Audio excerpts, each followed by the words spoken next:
Welcome to True Reddit Reads, where real stories are shared by voices that have stayed silent for far too long. Today's story will pull you in, not because of ghosts or monsters, but because it reveals something far more terrifying when love becomes obsession and protection turns into control. What would you do if someone claimed to love you, yet used that love to strip away every choice you've ever had? This is a story about survival, about identity, about breaking free. And once you hear it, I promise you'll never look at the word family the same way again. Chapter 1: The Hidden Corner Behind the Screen. I used to believe that true love didn't need to be flashy. All you needed were two people, a quiet space, and a gaze deep enough to know where you belonged. And I thought I had found that until I realized that what I called love was actually just a shadow built on illusion. I met him through a book forum. We both loved classic mysteries, were obsessed with Agatha Christie, and then there were none. My first impression: he was intelligent, mature, a good listener, and wrote comments that made me feel seen. Even though he never turned on his webcam during our calls, I didn't mind. I wasn't fond of video calls either. They felt constraining, more acting than being real. We messaged each other every day, talking about books, life philosophies, family matters, and those sleepless 3 a.m. nights. I felt like I had a true kindred spirit, something I hadn't believed existed for years. 3 months later, I decided to take a short break from social media for a detox. I didn't delete my account. I just went offline, and I told him beforehand, very clearly. Yet less than 3 days later, I received an email. Not from him. From a stranger, a woman sent from a bizarre Gmail address, full of numbers and scrambled characters like a secondary account. She wrote, "He's suffering so much. Why did you disappear? Do you know he once tried to kill himself? And now you're doing this?" I panicked, but at the same time something felt off. I had clearly told him I was going offline. He had even wished me a happy detox. How could someone else know about our private matters and intervene like this? I replied to the email. Polite, yet firm, thank you for your concern, but I'm fine. I don't understand how you know about this. This is a private matter between him and me. The response came immediately.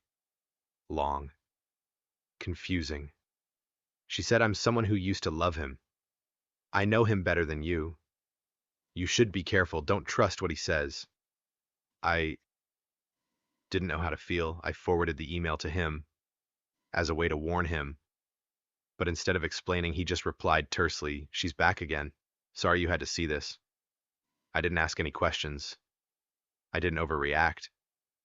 But from that moment, I started to feel that something was wrong. I tried searching her name from the email across several social media platforms. Nothing matched. But then a name peeked out in the email signature: Hannah, not the account name, but in the automatic note appended at the bottom of every email, the kind you barely notice, unless you've worked in media like me. Hannah, a name I had glimpsed before in a very old conversation between him and me. Back then, I asked about a poem he had quoted. He said it was a poem Hannah wrote for him before they broke up. I assumed she was just an ex-girlfriend, but now I was beginning to see she had never really been ex. Chapter 2: The Birthday Party and the First Lie. I knew I couldn't put it off any longer. I had promised my girlfriend that I would take her to my mother's birthday party. It was one of the rare occasions when my family, usually so separate, would gather together. I thought, maybe this time will be different. Maybe if Sarah tries, and if my mother opens her heart a little, they'll find some common ground. But I had forgotten one thing my mother didn't believe in: good enough. For her, it was either perfect or nothing at all. The moment we stepped through the door, I felt the stiff silence immediately. No one was smiling. No one came forward to greet Sarah, except me. My mother stood across the room, holding a glass of wine, her eyes cold as ice. I tried to break the tension. I introduced Sarah to everyone, even the most difficult aunt in the family, the one who didn't hesitate to ask Sarah directly, "Which school do you go to?" One of those expensive private schools that are basically useless. Sarah kept smiling. She was always like that, polite, calm, trying not to make me uncomfortable. But I could see her gaze gradually drop, like the weight of their judgment was pressing down on her. As the party went on, I noticed my mother constantly making veiled remarks. Not everyone understands the value of proper upbringing, or young women today love to show off, but without a solid foundation, it doesn't last. I gripped Sarah's hand tightly under the table. I wanted to speak up, but she squeezed my hand and shook her head. "It's okay," she whispered, but I knew it wasn't. Not at all. The climax came when my mother, in front of everyone, I asked Sarah, "So what do you plan to do with your life? Any serious plans? Or are you just clinging to my son?" I froze. Sarah blushed but remained composed as she replied, "I do the work I love, and I love him, not because of who his parents are, but because of who he is." I felt proud, but my mother merely smiled half-heartedly and stood up to pour herself another glass of wine, as if Sarah's words had never existed. That night, as the party wound down, Sarah said she needed to leave early. I walked her to the car. Before closing the door, she looked at me and said, "I tried, but it seems with your mother I'll never be enough." I stood there speechless, unsure what to say. After Sarah left, my mother approached me calmly and said, "You should think carefully. A woman too weak cannot protect you." I scoffed. "I don't need protection. I need respect. And the only person who didn't give that today was you." That night, for the first time in my life, I didn't kiss my mother goodnight. I couldn't sleep either. I lay there tossing and turning, thinking about the way my mother looked at Sarah, as if she were a defective item, a blemish in the perfect resume my mother had designed for me. And the part that made my skin crawl was that some part of me was still afraid she would get angry. Chapter 3. When I realized I was the backup, I remember the first time that feeling crept into my mind. The feeling that maybe I was just a temporary replacement. It happened one Saturday afternoon.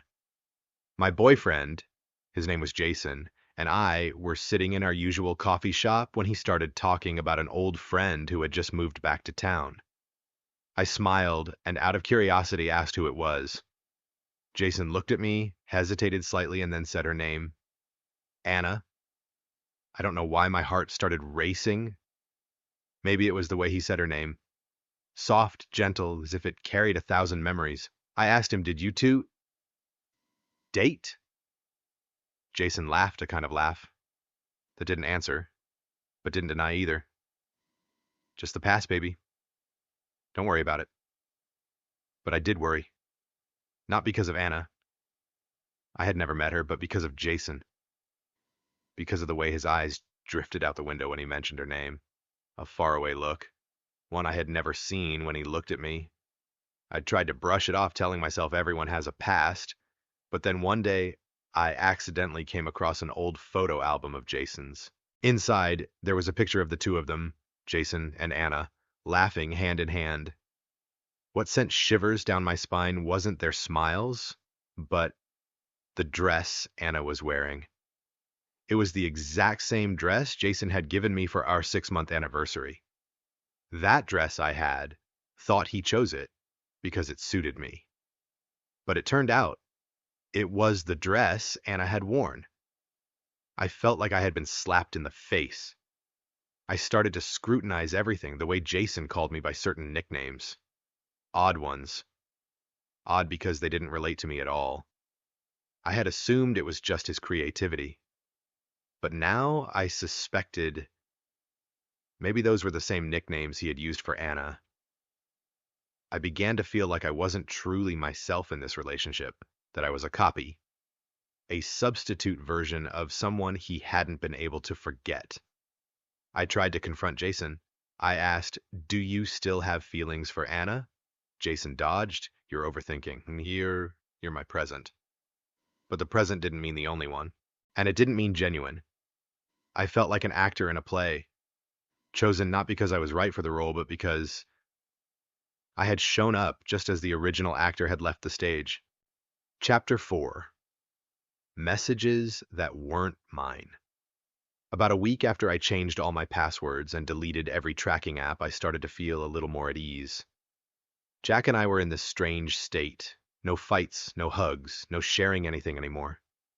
He still stayed up late, still slept on the sofa, claiming he didn't want to disturb me. I knew he was hiding something. I just didn't know what. One night while I was lying in bed reading, Jack's phone buzzed. He was in the shower. The screen lit up. "Can't stop thinking about last night." From an unknown number. I froze. I didn't want to become the type of person who snoops through someone else's phone. But at that moment, something inside me broke all ethical boundaries. I opened the message. And then a long chain appeared. Messages back and forth between Jack and a woman, unnamed but full of sweet words, suggestive selfies, meet-up plans, and worst of all, a message from Jack. She still doesn't know. I'm being careful. I felt my blood freeze. I didn't cry. I wasn't angry. I just felt a total paralysis spread through my body. All the months I had doubted myself, been manipulated into thinking I was crazy controlling. It was all true. Except this time I wasn't the one at fault. Jack stepped out of the bathroom, a towel wrapped around his waist. He saw me holding his phone. His face went pale. "What are you doing?" he asked, trying to keep calm.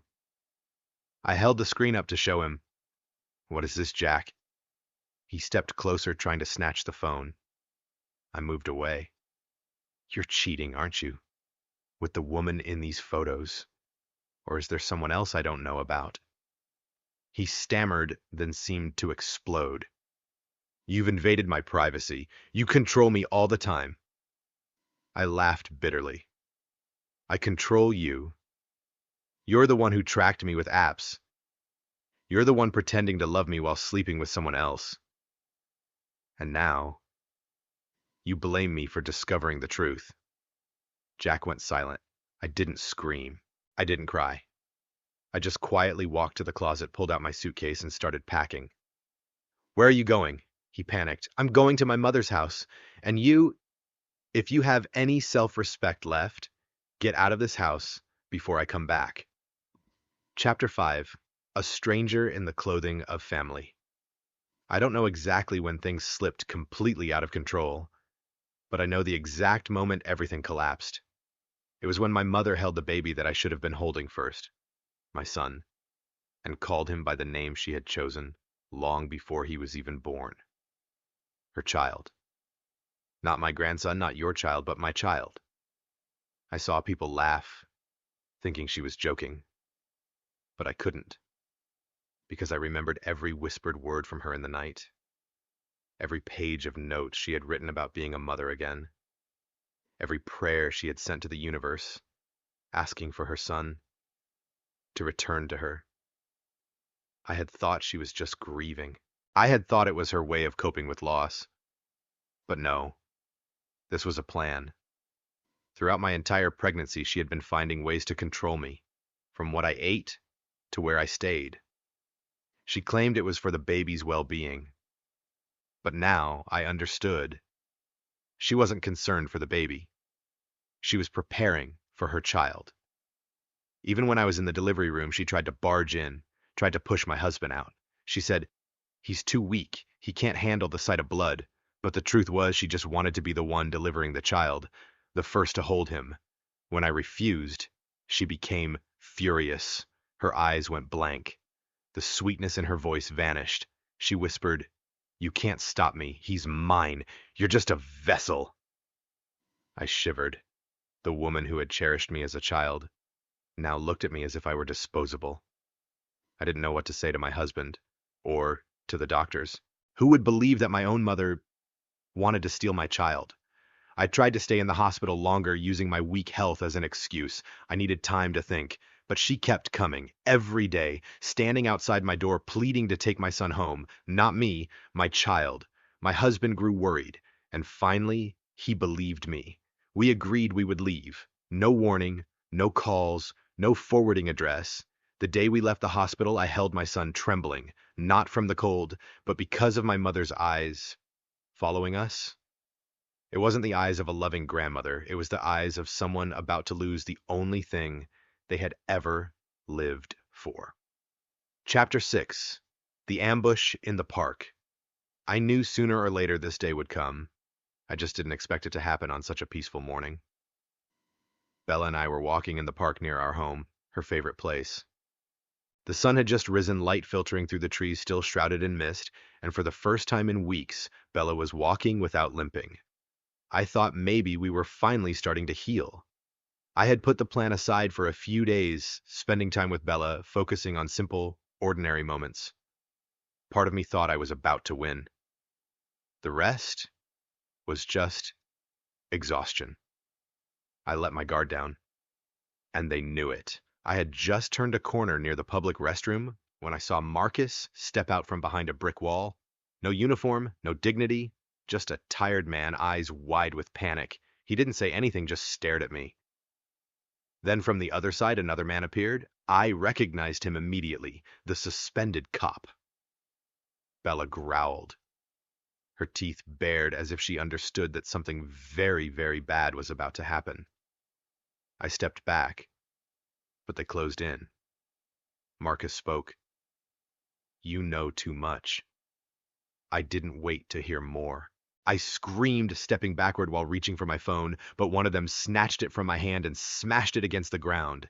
Bella lunged, sinking her teeth into his arm. He yelled, kicking her hard. I don't remember exactly how I reacted. All I remember is my hand finding the pepper spray on my hip, something I always carried after being followed before. I sprayed it straight into Marcus's face. He screamed, staggering back. In that moment, Bella spun toward the other man and attacked. I grabbed her and ran. Footsteps pounded behind us, but someone had heard the screams. A couple jogging nearby ran over. Another person pulled out a phone and called the police. They fled.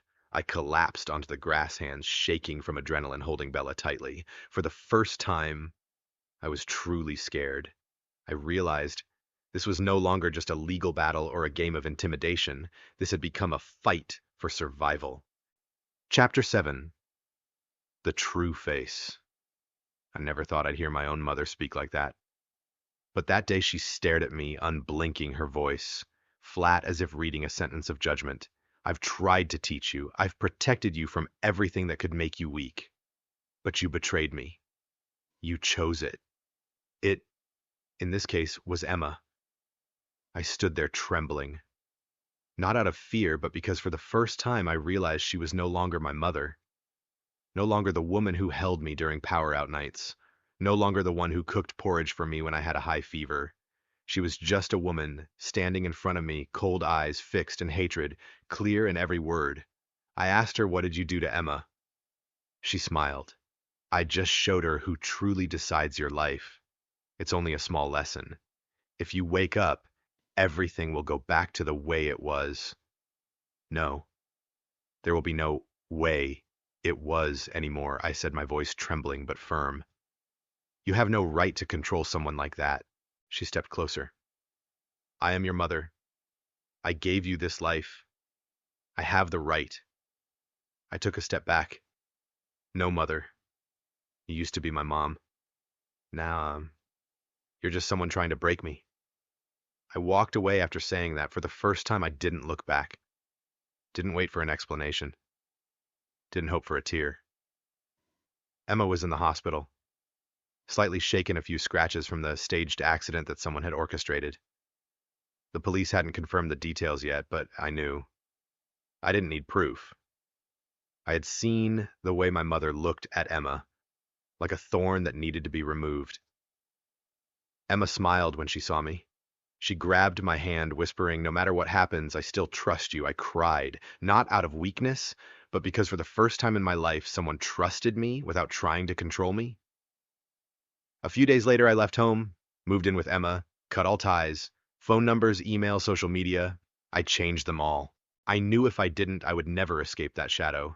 I started therapy, not to fix myself, but to understand myself, to learn boundaries, to distinguish love from manipulation, to forgive, not my mother, but myself for letting it go on for so long. And gradually, I felt free. Chapter 8. Small Plan, Big Impact. I used to think that fighting a system required power, or at least a team of lawyers. But it turns out what mattered most was persistence and a bit of cleverness. I started trying a different strategy, not direct confrontation, but memory and observation. I kept every conversation with the administration, saved the ignored emails, took notes of every time a teacher accidentally embarrassed my son in front of the class. I even created a spreadsheet with a witness column so I could call them forward if needed. I knew that, without evidence, they would dismiss me as overly sensitive again. One day, my son came home with red-rimmed eyes. He shoved a crumpled piece of paper into my hands, a comment from his teacher. It read, "This boy does not seem capable of keeping up with the rest of the class. Perhaps reconsider continuing in the main curriculum." I was furious, my throat tight with anger, and yet she had the audacity to put it in writing. Perfect. I showed the paper to a friend in the legal field. She was silent for a few seconds, then said, "They've made a huge mistake. I filed an official complaint with the district education office, including all the evidence. But this time, I didn't send it quietly, like before. I CC'd a local reporter who had previously covered school bullying stories. Just a week later, I received the first call from the principal, not to apologize, but to negotiate. Could you withdraw your complaint? We can arrange a meeting to clarify everything." I laughed quietly. Oh, now a meeting is possible. I agreed to attend. With one condition, I would record the meeting. I walked into the conference room with the recorder on documents in hand and my son by my side. They looked at me as if I were the greatest threat they'd ever faced. And perhaps they were right. The principal began with a long-winded apology, full of flowery words, like regretful misunderstanding, no intent to harm. I didn't interrupt. I let them speak. Then it was my turn. I pointed to the comment and said, "This is not a misunderstanding. This is systemic discrimination, and I have evidence to prove it right here and in the official complaint." No one responded. The teacher's eyes lowered. I realized they probably had never been held accountable in front of the person they hurt. Then the principal said something I didn't expect. "We are willing to reassign the teacher, and we will support your son with supplementary lessons this semester." I said nothing more. I just looked at my son and saw him smile, a small smile, the first in weeks. Chapter 9. The Ending That Isn't the End. I thought I had left everything behind when I moved. A new place, no more scrutinizing eyes, no more whispers behind my back. I thought I had won. I thought the world would finally leave me alone. But you know what's scarier than what people do right in front of you? It's the way they keep watching in silence. The first week in the new place passed so peacefully that I started doubting myself. Had I overreacted?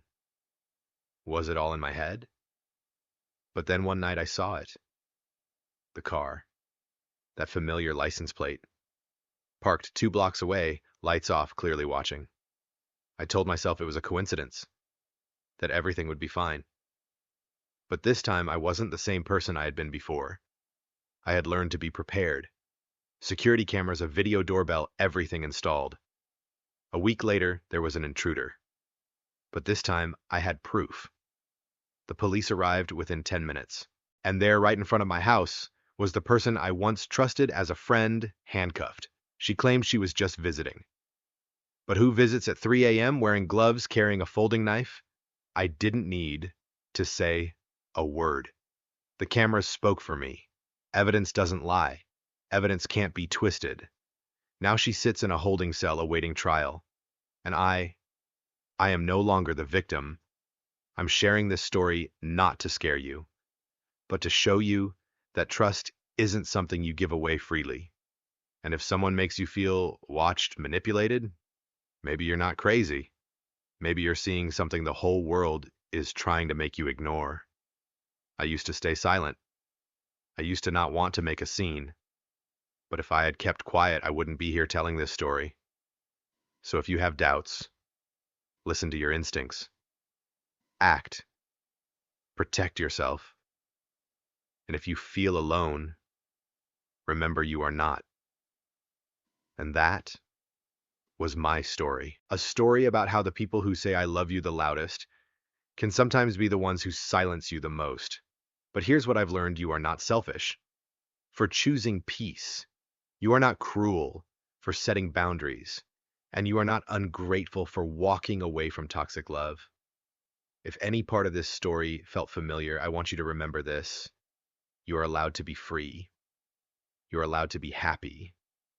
You're allowed to be yourself. Thank you for listening all the way to the end. If this story resonated with you, leave a comment. Your voice could be the one someone else needs to hear. This is True Reddit Reads, where real pain becomes real power.